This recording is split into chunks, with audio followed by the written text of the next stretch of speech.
Σας καλωσορίζω λοιπόν πιο δυνατά τώρα. Bienvenidos y bienvenidas al Festival Lea. El embajador de Uruguay, señor Pombo, va a tardar media hora, pero respetando que estáis aquí, vamos a empezar con la presentación con el profesor Filippi. Tenemos cerca a Laura Silva,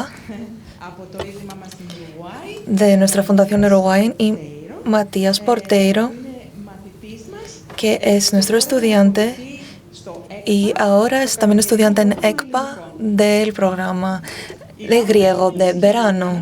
Laura es el alma de la fundación, es ayudante asesora de Margarita, ha sido asistente y auxiliar de Margarita y ahora de Uraya, que les envían su amor y su nostalgia por no estar aquí con nosotros y nosotras hoy. Entonces les damos la bienvenida y voy a pasar el micrófono a Adriana. Gracias por estar aquí. Hoy es la última sesión del Festival Lea en Atenas, del 16º Festival Lea, y cerramos con broche de oro porque tenemos tres actividades maravillosas, y la primera es esta charla sobre diplomáticos mexicanos, embajadores de las letras griegas en la literatura hispanoamericana, con dos escritores maravillosos de México que nos representan a todos los escritores iberoamericanos, Jorge Volpi y Guadalupe Nettel. Moderador es nuestro querido Dimitris Filippis, profesor de la Universidad Abierta de Atenas. Quiero agradecer para esta charla el apoyo de la Embajada de México, del Centro de Estudios Mexicanos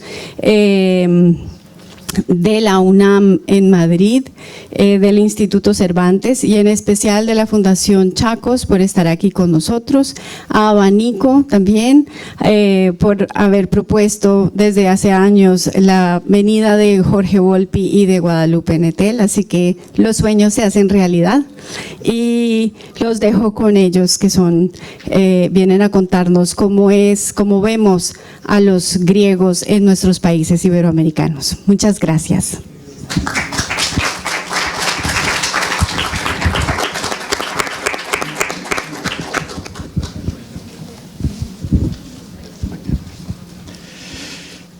Καλησπέρα και από μένα λοιπόν.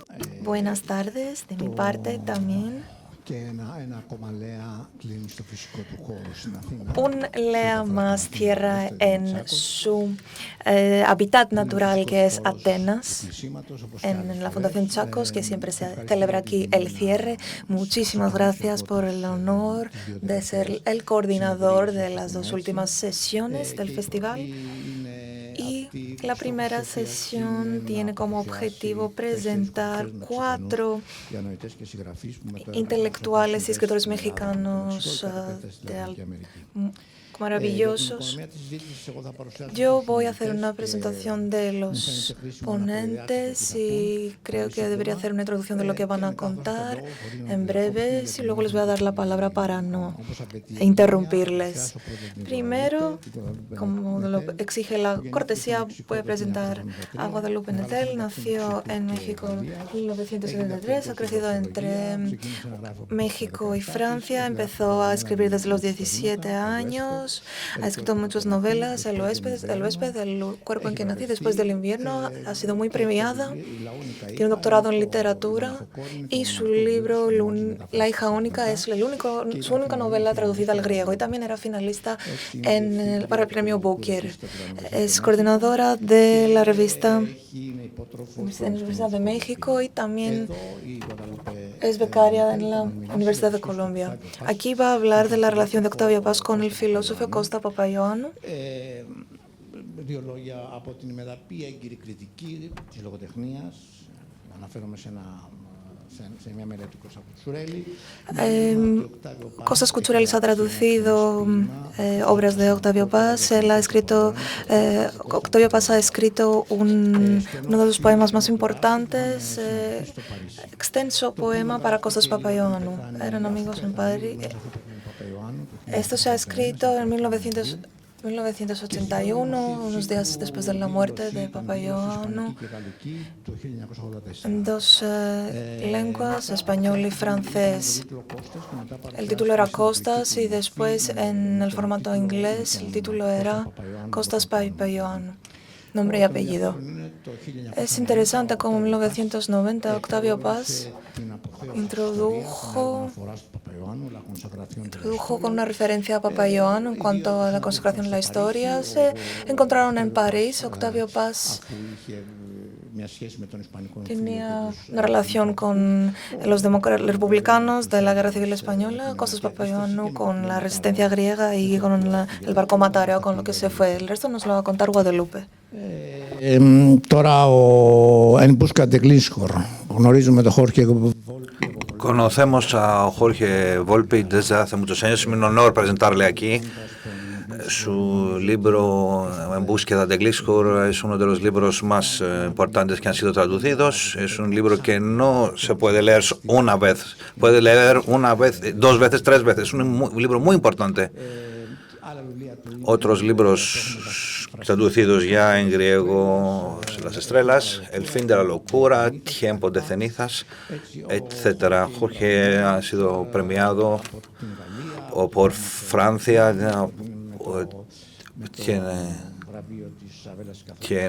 ha recibido la medalla de Isabel, ha sido director del Instituto de Mexicano en París y no voy a tratar mucho, va a hablar a nosotros por la relación de tres poetas académicos y diplomáticos. Todos han sido embajadores de México en nuestro país. Estos son Jaime García Terés, embajador en Grecia desde 1965 hasta 1968. Ha escrito el libro Grecia 60 y el reloj de Atenas. José Luis Martínez Rodríguez, que fue embajador desde 1961 hasta 1974, que se considera el mejor biógrafo de Hernán Cortés, y ha escrito un libro de introducción a Grecia. No los conozco y no he tenido bastante tiempo para encontrar más información, pero conozco personalmente a la tercera persona, Hugo Gutiérrez Vega, que embajador en Grecia de México 1987-1994. Le conocí en una entrevista que me dio para la revista Biblio y Media, justo después del premio que recibió Paz. Era una persona muy agradable. El señor Gutiérrez Vega habló mucho de la influencia recíproca cuando se conocieron. Y en aquella entrevista me dijo, y en otro evento donde nos encontramos en Atenas, en un evento junto con el poeta José Hierro, que había organizado ese evento para Silvia Pandu. Si me acuerdo bien, me dijo que en Grecia hay que estudiar más la obra de Paz y también de otros, no solo de Neruda. Y como ya saben, Thanasis Papakostadínou, uno de los mejores músicos contemporáneos griegos y compositor, ha hecho unas canciones sobre los versos de Octavio Paz. Las obras de Hugo Gutiérrez Vegas, ya muchos de ellos han sido traducidas y en muchas librerías. Hay varios libros. El hombre oculto de Grecia, por ejemplo, que ya ha sido traducido en griego, me lo dio de regalo y me acuerdo de unos versos. Yo voy a dar la palabra a Jorge, porque su tema es más general, y luego a Guadalupe, que nos vas a hablar de un tema más preciso, que es Octavio Paz y Papaioannou. Jorge, le doy la palabra a usted.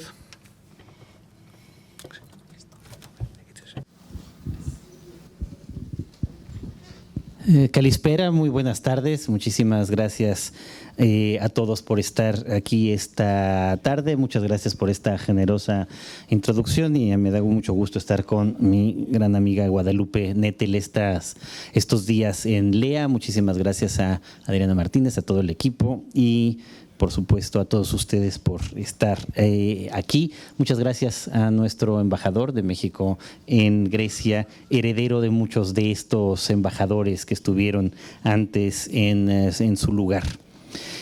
Pues de lo que queríamos hablar hoy era de esta riquísima, fecunda relación entre México y Grecia, entre escritores mexicanos y escritores griegos, entre la literatura mexicana y la literatura griega. Es una relación que, por supuesto, se inicia muy pronto. Hay que decir que desde que México es conquistado por España, la cultura grecolatina pues llega a México de manera inmediata y muchísimos de los grandes humanistas durante la época colonial hacían todo el tiempo inevitables, constantes referencias al mundo griego. Y en algún momento esas referencias al mundo griego intentan tener un diálogo cercano con las propias referencias al mundo prehispánico.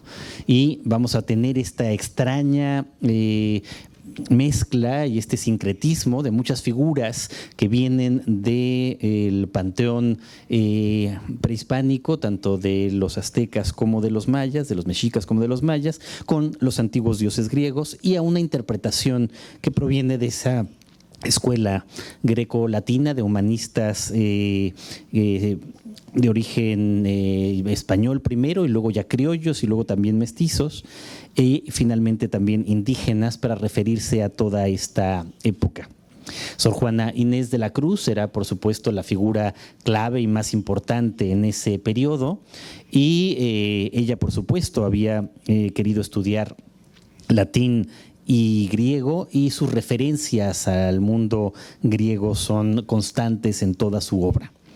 Sin embargo, no es de aquí donde queremos detenernos en esta ocasión, sino solo para trazar la genealogía de estos encuentros literarios entre México y Grecia.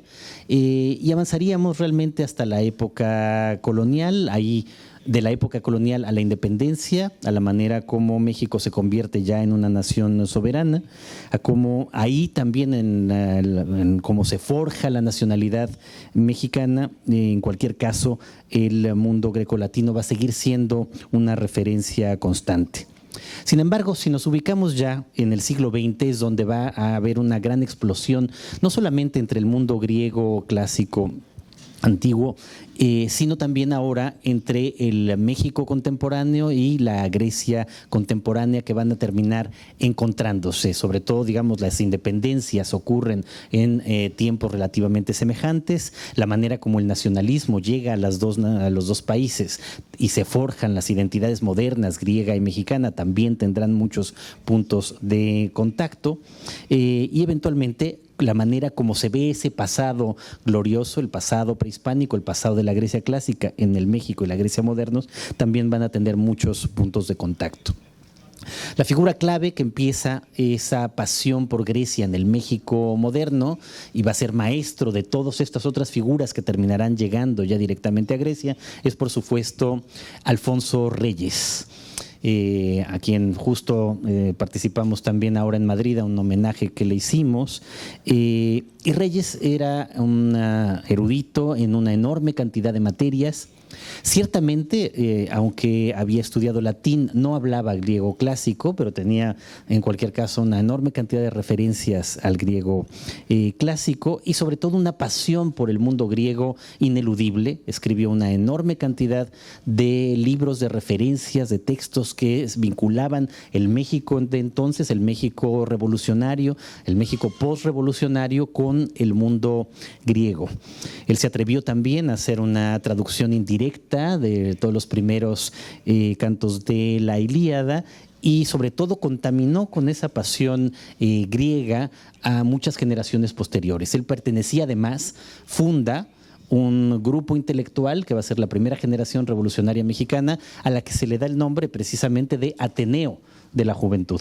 O sea, la referencia clarísima de cómo importar ese mundo de de aquí, ¿no? O sea, el Ateneo de Atenas, estar en Atenas, decir el Ateneo de la Juventud Mexicano, no deja de ser un puente más precisamente entre nuestros países. En ese Ateneo estuvieron figuras clave del mundo cultural mexicano, además de Reyes, Martín Luis Guzmán, un compañero suyo, José Vasconcelos, que será rector de la universidad y el primer ministro de Educación en el México postrevolucionario, o Diego Rivera, por mencionar solamente algunas figuras. Estos serán los maestros de la siguiente generación de escritores, los que eran relativamente más jóvenes que la generación de Reyes, a quienes se conoce sobre todo en el mundo de la poesía como la generación del grupo Contemporáneos, porque este era el título de la revista que ellos habían creado otra vez, ahí a la inversa, para tratar de escapar del férreo nacionalismo revolucionario mexicano y para tratar de vincularse con el mundo contemporáneo cosmopolita. Figura clave entre el grupo de contemporáneos va a ser precisamente, probablemente, el mayor poeta, todos lo eran y todos tenían una obra realmente destacable, importante, pero quizás el mayor poema escrito en esos años en México es un largo poema titulado Muerte sin fin, publicada por José Gorostiza. Diplomático de carrera que llegó a ocupar varios cargos en la Secretaría de Relaciones Exteriores, incluyendo el de subsecretario, pero a quien recordamos, hoy nos lo hacía notar Laura, precisamente por su paso como embajador de México aquí en Grecia. Él fue una figura clave, Gorostiza, para invitar a Octavio Paz a convertirse en diplomático. Siempre estará abogando por el joven Paz en esos años. Ya Guadalupe nos hablará de esa parte de Octavio Paz, pero Gorostiza pues va a ser una figura clave en la vida intelectual mexicana y embajador concurrente aquí en Grecia. La siguiente generación después de contemporáneos es ya propiamente la generación de Octavio Paz y la generación de muchos otros poetas, y un poco más joven, pero figura clave en esta historia, va a ser precisamente Jaime García Terrés. Jaime García Terrés, poeta, diplomático y sobre todo, y eso nos une en buena medida, yo he trabajado todos estos últimos años en la Universidad Nacional Autónoma de México, él ahí también tuvo el mismo cargo que yo tuve en algún momento, coordinador de cultura, también tuvo el mismo cargo que tuvo Guadalupe cuando yo era coordinador de cultura, director de la revista de la Universidad de México, y también fue un notable embajador de México aquí en Atenas, donde entabló amistad con muchísimos escritores y sobre todo poetas griegos, entre los cuales destaca por supuesto la figura de Yorgos Seferis, con quien estará teniendo una relación constante. Desde antes de llegar a Grecia ya lo había leído en traducción, luego viene acá, tienen una relación importante, cercana. Y García Terrés se dedicará a difundir enormemente la obra de Seferis en español en las páginas de la revista de la universidad, traduciéndolo y teniendo este diálogo constante con él. Y yo creo que esta es una de esas relaciones más hermosas entre México y Grecia, la que se establece entre estos dos tan importantes poetas.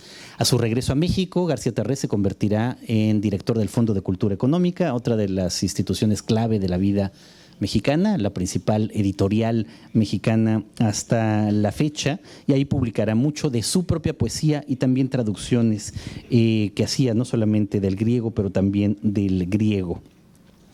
Me voy a atrever, antes de dar la palabra a Guadalupe, para ir a Octavio Paz y luego regresar yo con José Luis Martínez y con Hugo Gutiérrez Vega, de leer parte de este intercambio, es inevitable no hacerlo, y leer por tanto uno de los poemas que García Terrés traduce del griego. Lo trataré de leer lo más lentamente posible porque no sé si tienen aquí la versión griega para la traducción y por lo tanto pues es extraño traducir del español del griego al español, del español otra vez al griego, pero me parece que en un evento como este es inevitable que lo hagamos. Leeré solo un fragmento, seguramente ustedes griegos aquí lo conocen mucho mejor, pero Por lo emocionante, digamos, del encuentro literario entre ambos, pues quería leer al menos un fragmento de Micenas. La primera vez que vine a Grecia, por cierto, hace 27 años, desde luego llegué a Atenas, pero después de Atenas lo que más me emocionaba era precisamente ir a Micenas, donde estuve en esta ocasión. El poema en traducción de Jaime García Terrés, por lo menos voy a leer unos cuantos versos, dice así: dame tus manos, dame tus manos, dame tus manos. He visto en medio de la noche la puntiaguda cima de la montaña. He visto más allá la llanura anegada en la luz de una luna que brillaba escondiéndose. Al volver la cabeza he visto las negras piedras apretujadas y mi vida en tensión como una cuerda, principio y fin, el instante postrero, mis manos. Húndese el que sustenta las enormes rocas, piedras que soporté mientras podía, piedras que amé mientras podía, estas piedras, mi destino. Herido por mi propio consuelo, tiranizado por mi propia túnica, condenado por mis propios dioses, estas piedras. Sé que no saben, pero yo que seguí tantas veces la ruta que conduce del asesino a la víctima, desde la víctima al castigo y del castigo al otro crimen, palpando la inextinguible púrpura, la tarde aquella del retorno, cuando las furias empezaban a silbar entre la hierba rala. He visto las serpientes cruzadas con las víboras, entrelazadas en generaciones malditas. Nuestro destino. Voces que vienen de la piedra del sueño, más profundas aquí, en donde se oscurece el mundo, memoria del esfuerzo enraizado en el ritmo que golpea la tierra, con pies ya en el olvido. Cuerpos engullidos en los cimientos de otra era desnudos, ojos tercamente clavados en un punto que no distinguirás por más que quieras, el alma que lucha por volverse tu alma. Ya no te pertenece ni siquiera el silencio, aquí donde las piedras de molino detuvieron su marcha. Quiero decirles que más allá de si hayan podido seguir o no la traducción, la versión en español, en castellano, es bellísima, de una sonoridad inaudita. Y leo un fragmento también ahora de un poema con el que García Terrés escribe a su maestro, amigo, cuando éste ha muerto. Este poema García Terrés lo titula Versos a un poeta griego.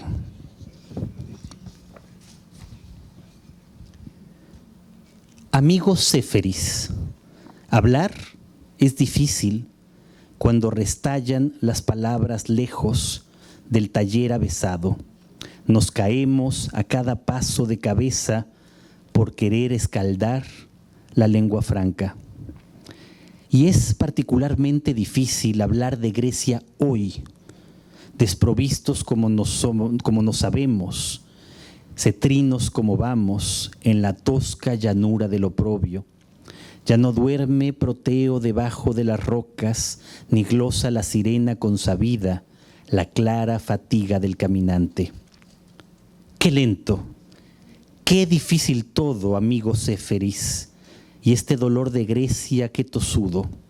Diríase una proclama secular de duelo por nuestra desmesura cotidiana.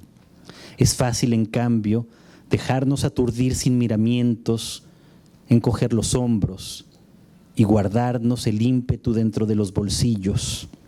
Nada tan inocente o nada tan culpable, porque bien sopesadas estas cosas, andamos en apuros los unos y los otros. Caiga quien caiga de cualquier manera, nadie puede levantarse las manos en el mar Egeo. Este es un fragmento del poema que le dedica García Terrés a Yorgos Séferis, su amigo. Y ahora paso la palabra a Guadalupe y volvemos con Hugo Gutiérrez Vega. Hola, muy buenas noches. Muchísimas gracias por estar aquí. Gracias al Festival Lea y también al embajador de México por estar aquí.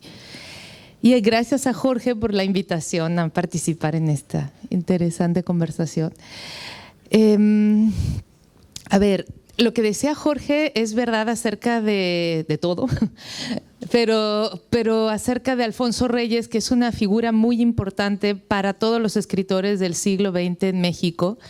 Este hombre que muchos han llamado helenista porque traducía, era capaz de traducir del griego y estaba muy interesado por la Grecia antigua, y fue gracias a él que los mexicanos conocimos el mundo helénico.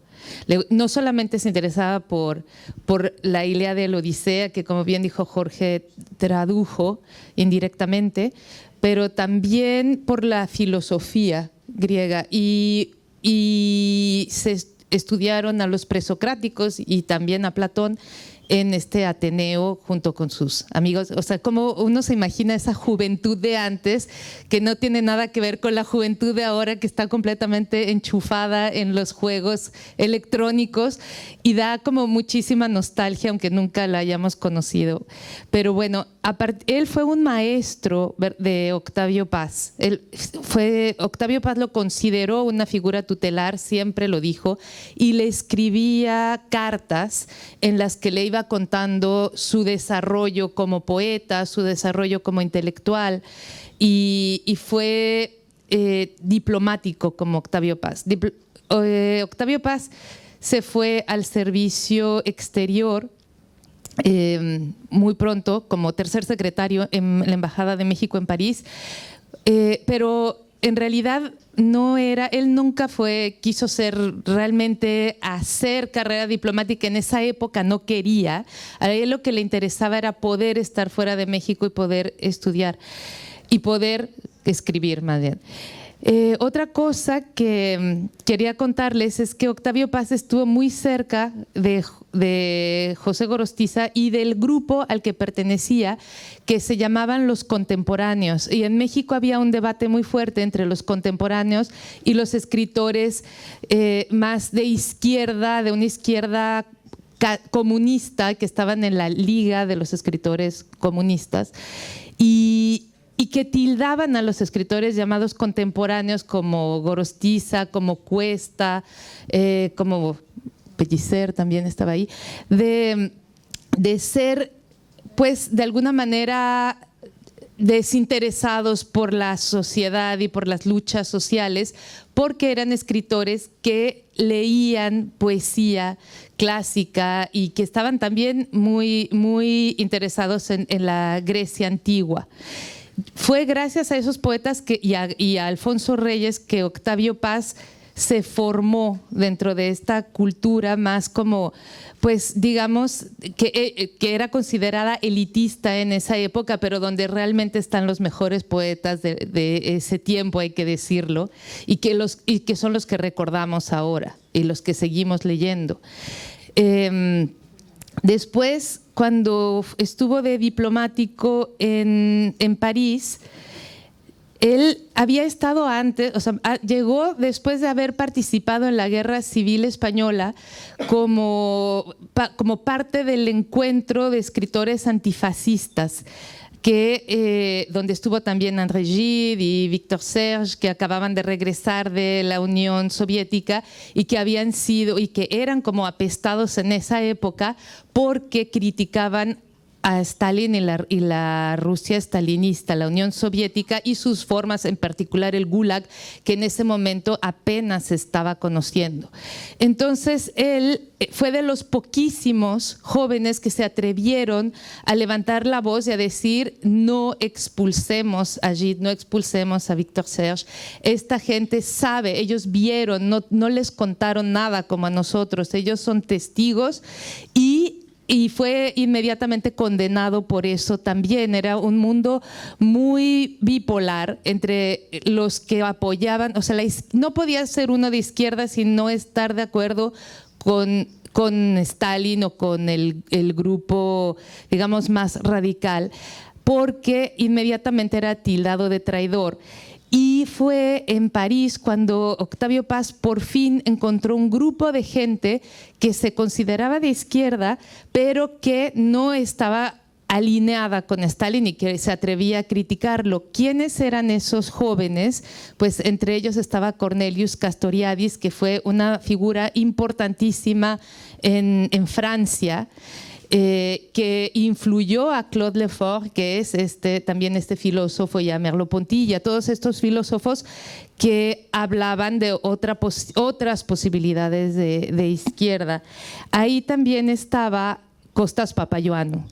Costas Papaioannou era amigo de Castoriadis desde el tiempo en que vivieron en Grecia. Él nació en Volos el 16 de enero, me acuerdo porque es la fecha de nacimiento de mi hijo mayor, en 1925, y de joven, ya en el 41, estuvo en la resistencia griega contra los nazis, pero tuvo que salir de aquí porque lo perseguían y su vida corría peligro, y fue a Francia, llegó a Francia poquito antes del final de la guerra. En 1950 se sabe que ya estaba viviendo en París, que fue justo cuando llegó Octavio Paz en este tiempo de posguerra, donde París no era esta ciudad glamorosa que todos tenemos en la cabeza, sino era, bueno, una ciudad en ruinas que había que reconstruir y que vivía en una pobreza bastante fuerte.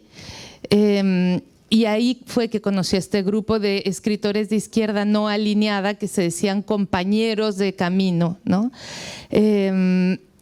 Costas Papaioannou había estudiado arte, conocía muy bien la Grecia antigua y también había estudiado marxismo, y era un intelectual marxista, pero que justamente desde su conocimiento del marxismo criticaba las prácticas que se llevaban a cabo en la Unión Soviética.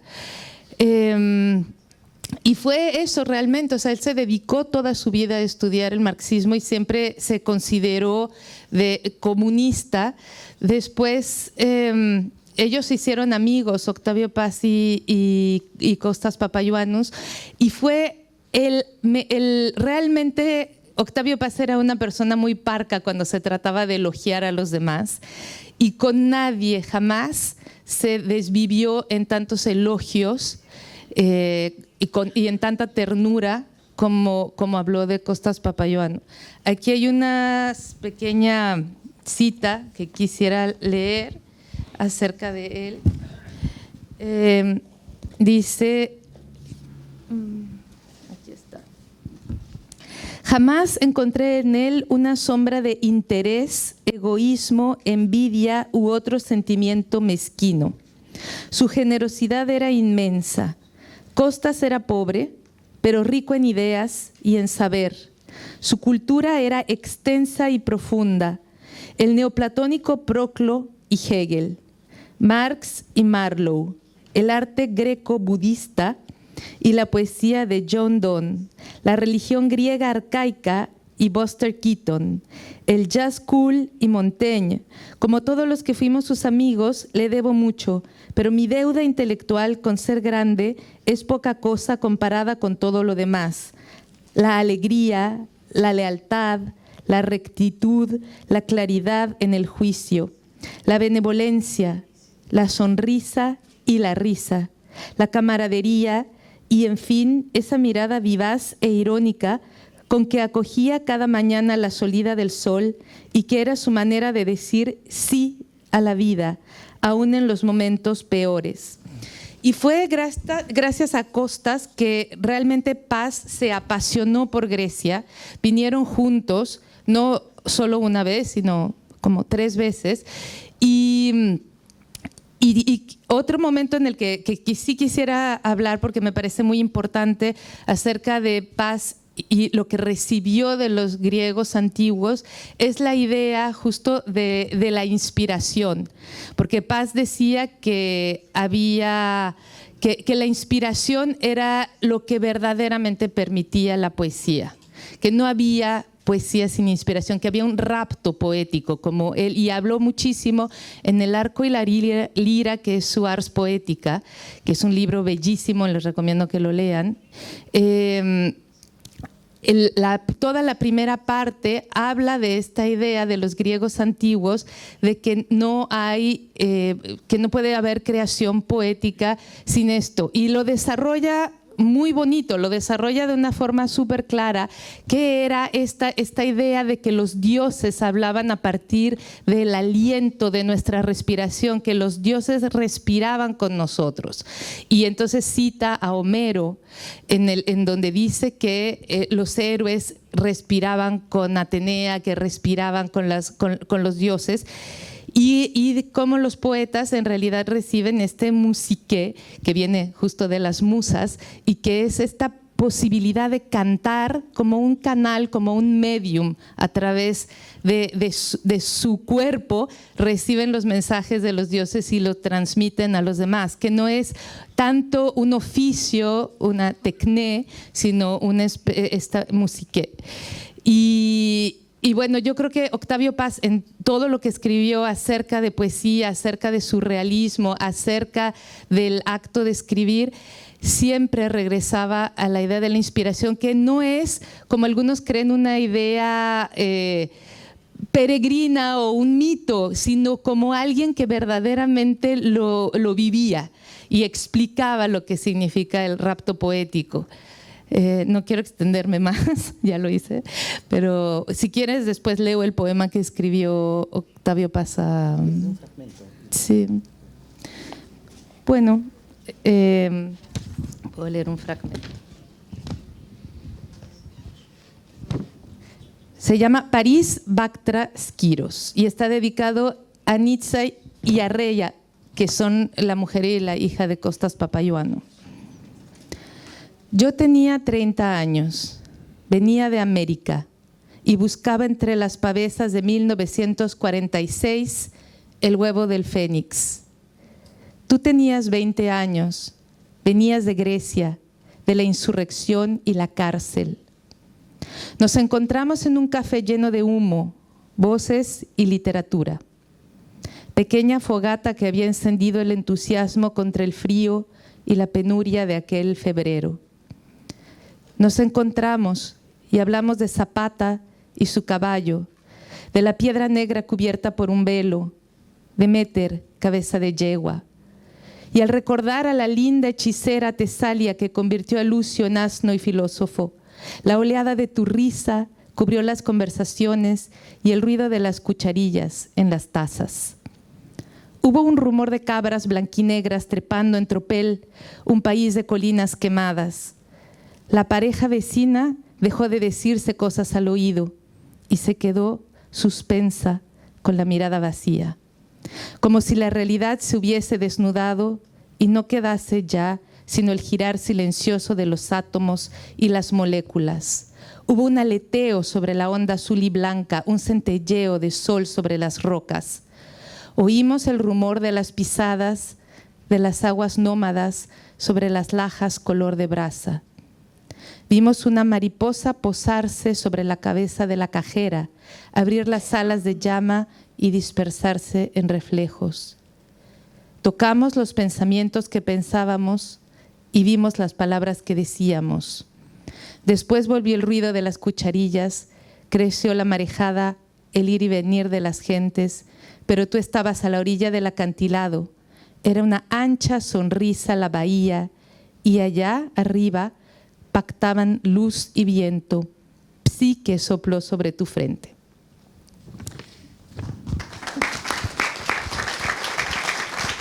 Es más largo, son 4 páginas, pero no las voy a leer todas.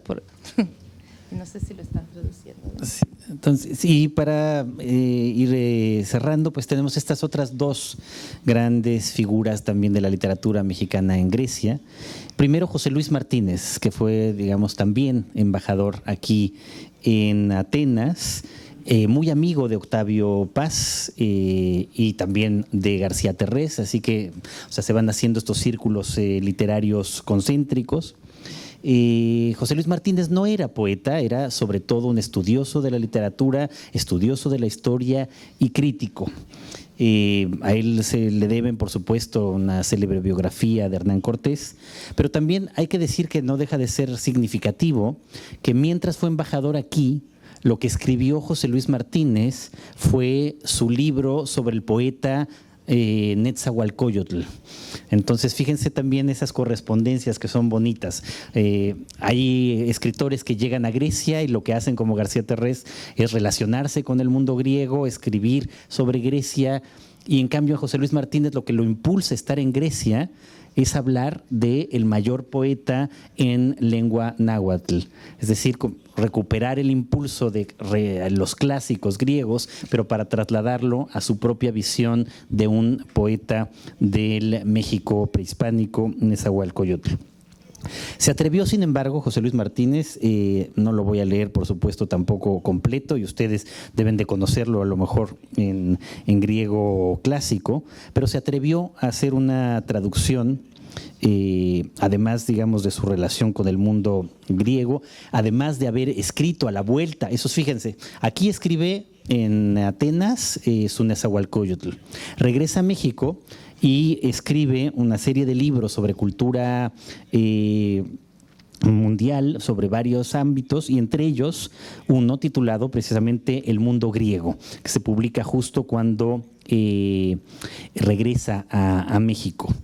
Y sin embargo se atrevió a intentar hacer una traducción, ayudado de sus amigos griegos, ayudado de traducciones indirectas desde el inglés y desde el francés, de la elegía por Melibea de Melagro, y simplemente voy a leer los primeros versos porque ya estamos llegando de todas maneras al tiempo. Déjame ampliarlo porque este lo tengo aquí. ¿Quieres que te aguante el micrófono? No, si quieres así. Despeja al fin el cielo el viento del invierno, y tú llegas sonriendo, primavera opulenta. La tierra sombría se cubre de verde hierba, brotes y nuevas hojas engalanan los árboles, ríen los prados con el rocío de la aurora, las rosas han abierto con el sol sus corolas, alegre es la tonada del pastor en su flauta, frente a las cabras salta una cabra más blanca, navegan ya marinos sobre las amplias olas, y con la brisa hinchándose con senos las velas, como senos las velas, ya los viñadores, coronados de guirnaldas, festejan a Dionisos con ramos de sus viñas. Es traducción de José Luis Martínez. Bueno. Y terminaré simplemente hablando del más reciente poeta que ha estado aquí en la embajada, por lo menos que sepamos, a menos que el embajador también escriba poesía en sus horas libres. Pero Hugo Gutiérrez Vega, que también se relacionó, igual que todos los anteriores, con muchos poetas griegos, trató de conocerlos, de provocar la traducción de sus textos. Él también escribió varios libros que tenían que ver sobre el mundo griego. Le importaba mucho, no solamente Séferis y Elitis, sino también Ritsos, Pretacos, Gatso, etcétera, con los que tenía una relación intelectual de aprecio a lo que escribían realmente muy notable. Hugo Gutiérrez Vega fue diplomático también en varias partes, fue agregado cultural en España, en Italia y en Londres, ni más ni menos, y luego fue embajador aquí en Grecia, fue su cargo diplomático en realidad más importante. Y pues para cerrar esta mesa, simplemente quisiera leer uno de los poemas de Hugo Gutiérrez Vega, y con esto pues cerrar un poco este camino de ida y vuelta que nos trae a escritores mexicanos, ahora como Guadalupe y yo, aquí a Grecia, imaginando que estamos siguiendo la estela de todos estos grandes escritores que fueron también nuestros maestros y que también tuvieron trabajo diplomático aquí en Grecia. Entonces leo otra vez solo un fragmento de este poema de Hugo Gutiérrez Vega para rendirle también homenaje y con esto cerrar esta charla. Samarcanda. La ciudad azul y blanca bajo la luna de los mongoles. Aquí no se mira la luna. El palacio del emperador inmortal aparece en la claridad de la tarde. Estamos parados cerca de las tumbas. Comemos higos con una especie de ansiedad. Samarcanda tiene un jardín por inventar. Ginsberg vio un jardín semejante entre las piedras negras de México. Se puede inventar un poema del tamaño del jardín, comer dátiles y echar los huesecillos en la tumba del emperador que va a vivir siempre. Las tumbas no están frías. En una de ellas cabe la cópula de un joven y una mujer madura, pelo blanco y grapa de galera fenicia. Fuera del palacio los uzbecos venden semillas de girasol, panalitos, higos. Desde aquí se levantan el grito de los buitres del profeta y la torre de Bujara. Igual que en México, en China y el Perú, aquí las voces humanas son huecas, como los caracoles donde el mar se finge mar en las playas de Cozumel. Muchas gracias.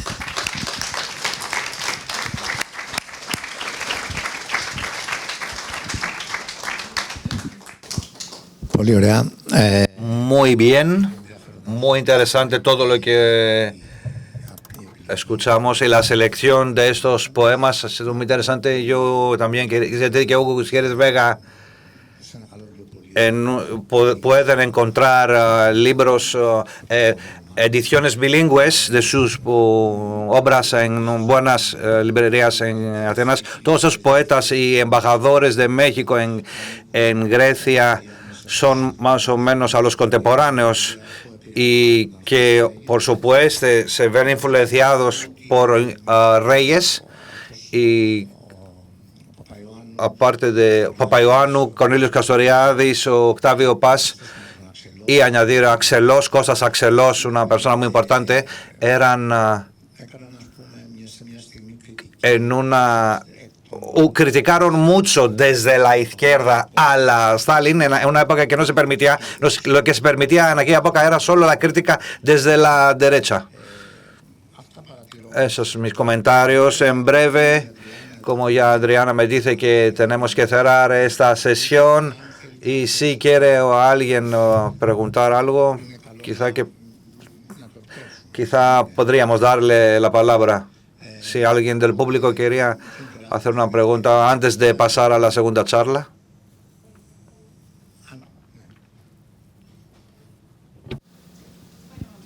Avanzamos. Bueno, seguimos. Muchas gracias a Jorge y Guadalupe por su contribución hoy. Me imagino que en el futuro nos vamos a encontrar de nuevo y nos vamos a bajar y nos vamos a subir.